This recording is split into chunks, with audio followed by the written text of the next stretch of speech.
umwana wanjye jya ushima Imana ko wize Dakem umuntu ataraho bagiye hirwa katabira iryo ngo na bodaboda kubera kutiga Always, please. kumbe diregiteri ahagarara ku muryango ntawe ujyana baro mo indani bwa skateboard. Excuse me, young man.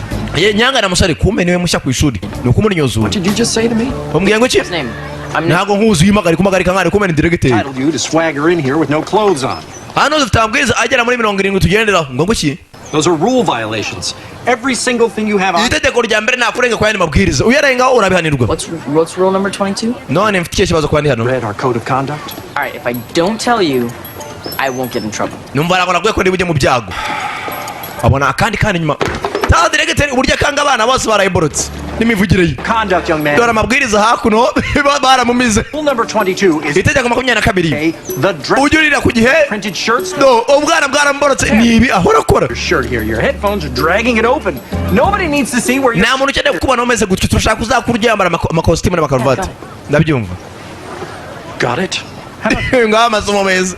Kumbe nyuma ibyara biri yuzura diregiteri. Which is to respect your principal. Ndashaka ujye ubaha abayobozi ari bo njyewe. Respect me. Turumvikanye cyane kubw'ibyo rero. Principal Dwight. Or maybe. Nije principal hakuno ugomba kunyuba.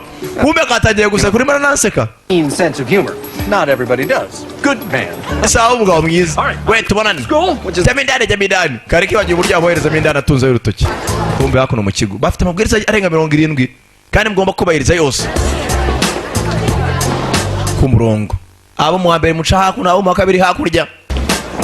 Ni kuri foreign kuma tangira kureba kaka mushuti bahuye. Ndi hano muvandi ndi mu murongo wo hakuno. Karamwireka. Kabanza kuza ni mushya nibanaga kazi. I thought I was going to end up in prison, but Umva wishimiye ko uje muri gereza. Saza uje muri gitagereza. You can carve like shanks out of toothbrushes, you know. Umva ishuri nibwo kiriza manane rigeze ko uje muri gereza uje mu muriro. This was the last school in Umva nta mwana ukunda iki kigo kubera ukuntu bakanira. Allah. It's so weird. Excuse me.